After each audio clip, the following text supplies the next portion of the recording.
আমি আগেও বলেছি আমি কিন্তু পীর নই। দেখেন আমার নামের আগে পরে কোথাও পীর শব্দটা ব্যবহার করেন।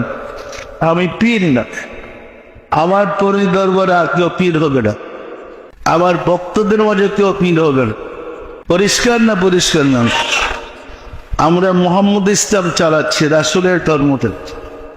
আরেকজন পীর হলে তো রাসূলের ধর্ম থাকবে না, পীরের ধর্ম হয়ে যাবে।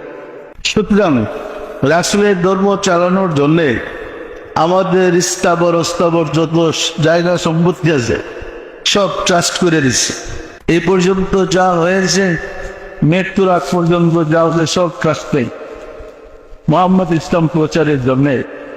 সুতরাং কিয়ামত পর্যন্ত মোহাম্মদ ইসলাম চলবে, রাসূলের উম্মত রাসূলের সাহায্য পাবে, সেই ব্যবস্থাটা আমি করে যেতে চাচ্ছি। ভালো হবে না খারাপ বলে তো?